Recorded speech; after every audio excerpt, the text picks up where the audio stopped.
जो त्रिकोणमिति होता है, त्रिगोनोमेट्री, जो कि एक ग्रीक शब्द है और जो 3 ग्रीक वर्ड से बना हुआ है, जो ट्री, गॉन और मेट्रॉन। तो जो ट्री होता है उसका थ्री हुआ मीनिंग होता है, और गॉन का साइड होता है और मेट्रॉन का मेजर।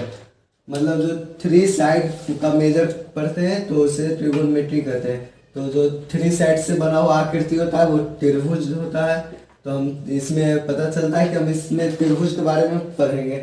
तो त्रिभुज में जो कि ट्रिगोनोमेट्री चैप्टर में, उसमें समकोण त्रिभुज पे पढ़ना रहता है, राइट एंगल ट्रायंगल पे, यानी कि जिसका एक कोण 90 डिग्री हो उसे राइट एंगल ट्रायंगल कहते हैं। तो इसमें समकोण त्रिभुज पे ही सभी क्वेश्चन बनेंगे। तो जो कि ट्रिगोनोमेट्री हो गया, जो 3 साइड्स मेजर का इसमें उपयोग होता है।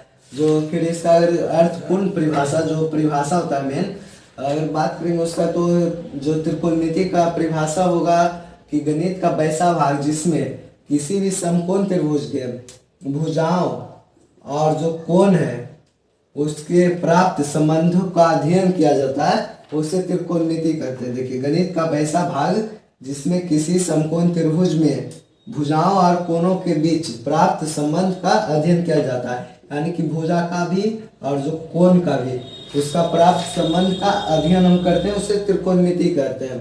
तो त्रिकोणमिति का खोज किसी व्यक्ति ने किए थे, तो जो किए थे सर्वप्रथम त्रिकोणमिति का खोज का प्रयास किए थे पाइथागोरस ने किए थे।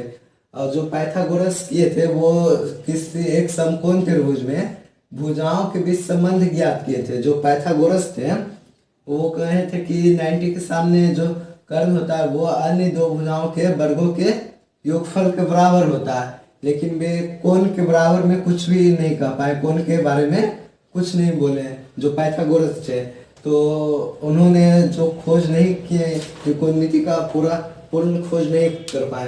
तो 140 ईसा पूर्व में ग्रीक गणितज्ञ थे हिपार्कस, जिन्होंने समकोण त्रिभुज में भुजाओं और कोणों के बीच संबंध ज्ञात किया। जो कोण होता है उसके बीच और भुजाओं के बीच भी संबंध ज्ञात किए हिपार्कस।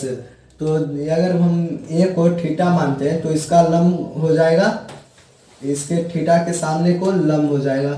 अगर ए को मान लिए थीटा तो लंब हो जाएगा BC। अगर सी को मानते थीटा तो इसके सामने AB, तो AB हो जाएगा हमारा लंब, जो कोण के आधार पर होता है लंब।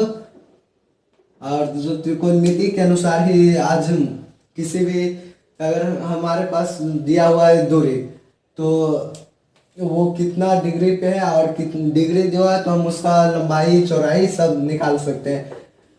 अगर इसका कोई है वस्तु, उसका ऊंचाई दिया हुआ है और बेस जो दिया हुआ है तो ये कितने कोण पर है ये हम लोग बता सकते हैं। और जो ये त्रिकोणमिति का जो यूज हो रहा है आजकल, जो कि युद्ध क्षेत्र में भी होता है, जो बैटल ग्राउंड उसमें भी होता है कि अगर कहीं पे अटैक करना है, कोई सिटी कोई किसी पे, तो उसका दूरी हमें पता चल जाता है। तो जो भी मिसाइल या कुछ भी अटैक करना है तो वो सिर्फ उस पे सेट करना होता है कितना डिग्री पे है, कितना डिग्री पे हमें मारना है, तो वो लॉक हो जाता है और अटैक कर देता है। जो पहले के गणितज्ञ थे उतना विकसित नहीं था हमारा जो वर्ल्ड, तो बिना अंतरिक्ष में गए सूर्य और पृथ्वी के बीच की दूरी निकाले थे, तो त्रिकोणमिति से ही निकाले थे। जब सूर्य का प्रकाश आता है पृथ्वी पे तो उसके अनुसार ही सूर्य और जो पृथ्वी के बीच की दूरी निकाल दिए थे बिना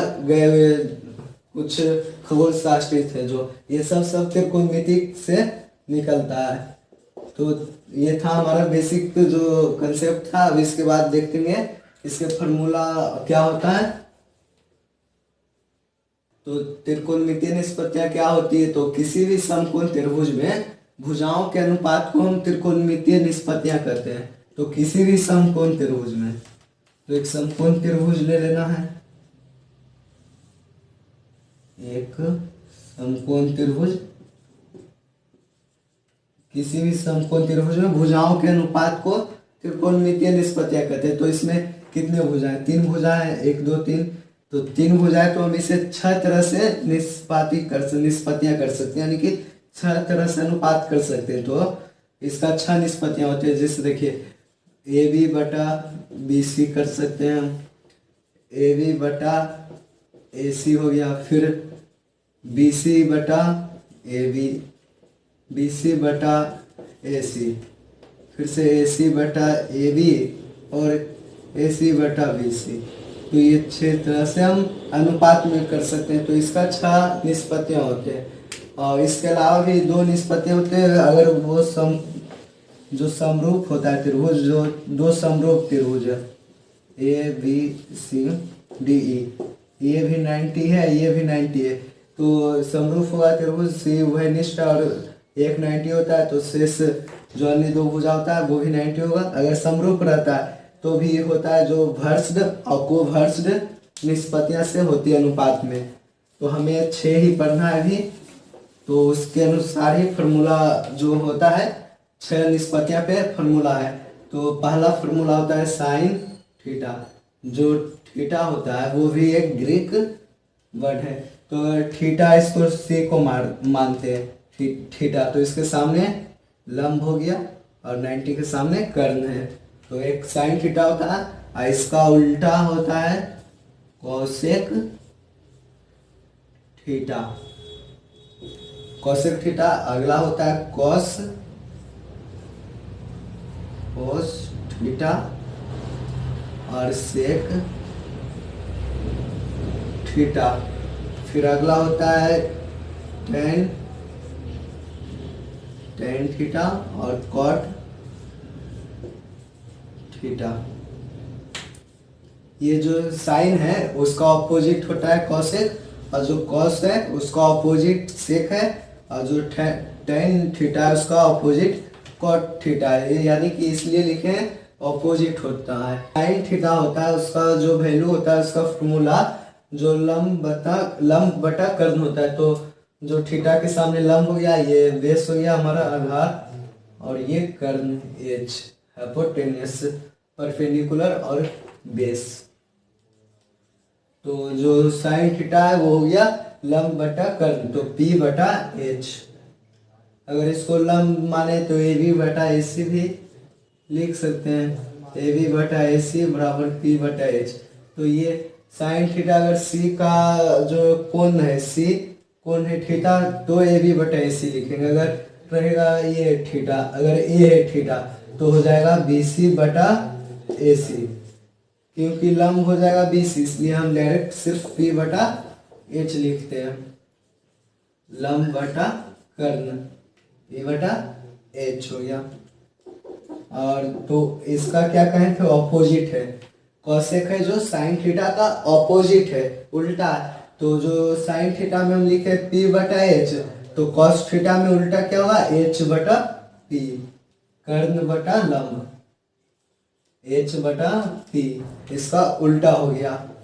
और जो कॉस थीटा का वैल्यू होता है, जो फॉर्मूला बेस बी बटा एच होता है, बेस बटा हाइपोटेन्यूस होता है, बी बटा एच होता है।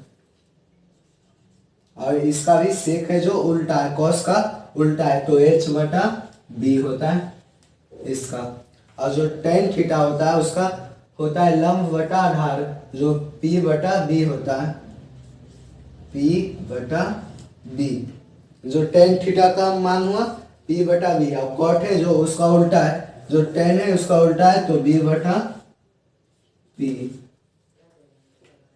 साइन का उल्टा कॉस और कॉस का उल्टा सेक और टेन का उल्टा कॉट, तो यही पी बटा एच, तो इसका उल्टा एच बटा पी। कॉस का बी बटा एच, तो सेक का एच बटा बी, और टेन का पी बटे बी, कॉट का बी बटे पी।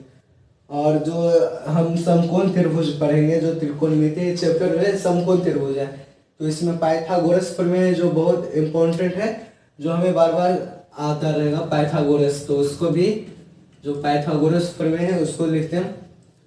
तो पाइथागोरस प्रमेय था किसी समकोण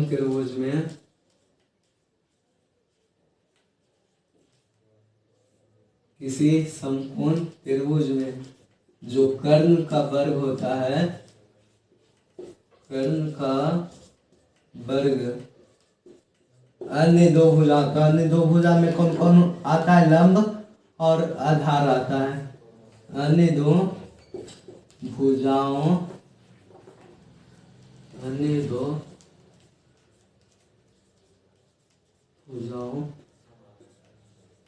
के वर्गों के योगफल के बराबर होता है। योगफल के बराबर होता है। जो किसी भी समकोण त्रिभुज में जो कर्ण का वर्ग जो अन्य दो भुजाओं के वर्गों के योगफल के बराबर होता है, तो कर्ण इसमें AC है, H है, जो अन्य दो भुजा P और B के वर्गों के योगफल के बराबर होता है। तो लिख सकते हैं H स्क्वायर बराबर P स्क्वायर जोड़ B स्क्वायर। तो यहाँ H स्क्वायर है, अगर इसको P को इधर लाएंगे तो माइनस में आ जाएगा, तो H square minus P square, तो क्या बचेगा, B स्क्वायर बचेगा। अगर हम B को इधर लाते हैं तो P बचेगा H square minus B square. देखिए इसको और लिख सकते हैं H square minus P square बराबर B स्क्वायर। ये जो P है बराबर की ये साइड लाइन, जो ये पुल है हमारे पास, जो पुल है P को ये प्लस में है और ये साइड लाएंगे तो ये माइनस में हो जाता है। तो H square minus P square बराबर B बच गया। अगर B को लाएंगे H square minus B square तो P स्क्वायर बच जाएगा। अगर देखिए इसको B है, B को ये साइड ले गए H square minus B square बराबर P स्क्वायर। ये हमारा फॉर्मूला हो गया जो इसका यूज करेंगे, जो कि साबित करना होता है त्रिकोणमितीय निष्पत्तियां। उसके बाद आएगा तो उसमें ये सब यूज हो जाएगा।